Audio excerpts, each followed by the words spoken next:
guys, pauwi na kami. Parang saan talaga galing pauwi na. Pabalik na kami guys.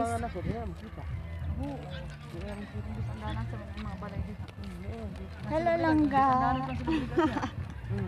Patabunan dia dia.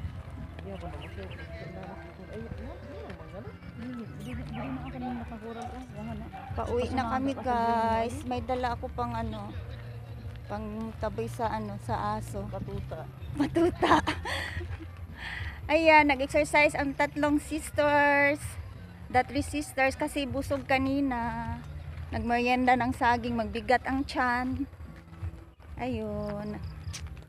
Mas maganda yung may exercise talaga guys.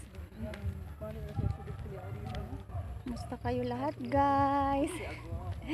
Yes kuya. Si kuya.